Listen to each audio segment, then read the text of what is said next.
નમસ્તે. ચાંદીપુરા વાયરસ જે અત્યારે ખૂબ ચર્ચામાં છે અને નાના બાળકોમાં થઈ રહ્યો છે.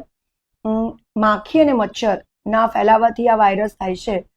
ચાંદીપુરા એ મહારાષ્ટ્રનું એક ડિસ્ટ્રિક્ટ છે અને ઘણા વર્ષો પહેલા એક બાળકમાં સૌથી પહેલા આ વાયરસ આવ્યો હતો અને એટલે જ એનું નામ ચાંદીપુરા વાયરસ છે. આજે સૂર્યશોભા વનના ફાઉન્ડેશનમાં પ્રોજેક્ટ વાત્સલ્ય અંતર્ગત અમે લોકો સુપોષણ અભિયાન ચલાવીએ છીએ. કુપોષિત બાળકોને શોધી અને એમને પ્રોપર ટ્રીટમેન્ટ આપી અને એને સુપોષણયુક્ત બનાવીએ છીએ. કેમ કે તો જ એની ઇમ્યુનિટી, એની રોગ પ્રતિકારક શક્તિ સ્ટ્રોંગ થશે અને આવા વાયરસ સામે ફાઇટ કરી શકશે. આજે 2000થી વધુ ઘરોમાં અમે ઘરે ઘરે જઈને એની માતાને, જે માતા પ્રેગ્નેન્ટ છે, ધાવણ આપી રહી છે કે એનું બાળક 6 મહિનાથી લઈને 4.5 વર્ષનું છે, એ લોકોને અમે લોકો અવેર કરી રહ્યા છે. એને પોતે શું ખાવું જોઈએ, એના બાળકને શું ખવડાવવું જોઈએ, એની સમજ આપી રહ્યા છે.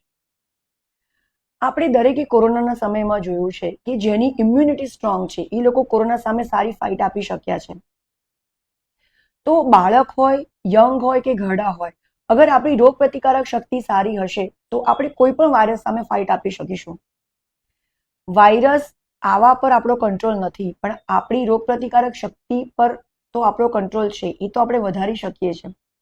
આજે બાળક શું ખાઈ રહ્યું છે એને એની સમજ નથી, એ કેટલું નુકસાન કરતા છે એની શરીર માટે એની પણ એને સમજ નથી, પણ એની માતા કે એના ફેમિલી વાળાને તો એ સમજ કેળવવી ખૂબ જરૂરી છે.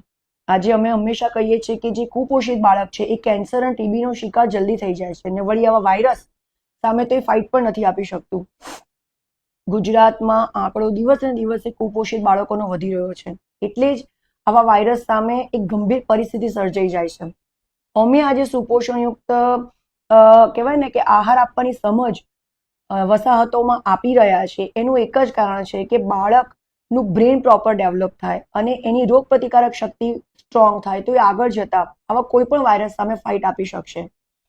અગેન હું રિક્વેસ્ટ કરું છું એ દરેક માતાને કે એ પોતે પણ પોષણયુક્ત આહાર લે અને એના બાળકને પણ બહારના પડીકા જેમ કે કુરકુરે, વેફર છે ન આપે. માતા પોતે પણ સોપારી ન ખાય, જેથી કરીને આગળ જતા કોઈ પણ ગંભીર બીમારી સામે બાળકને બચાવી શકે. હું ફરી કહું છું, બાળકને સમજ નથી કે શું ખાવું જોઈએ ને શું ન ખાવું જોઈએ, પણ જો તમારી એક ચૂક હશે ને તો બાળકને આખી જિંદગી એની ભરપાઈ કરવી પડશે. તો એ દરેક ફેમિલીને રિક્વેસ્ટ કરું છું કે તમારા ઘરમાં પોષણયુક્ત આહાર બનાવો, બહારનું પેક્ડ ફૂડ બાળકોને ઓછું ખવડાવો, જેથી કરીને બાળકનું બ્રેન પણ પ્રોપર ડેવલપ થાય અને એ આગળ જતા કોઈ પણ વાયરસ સામે ફાઇટ આપી શકે. Thank you so much. Thank you.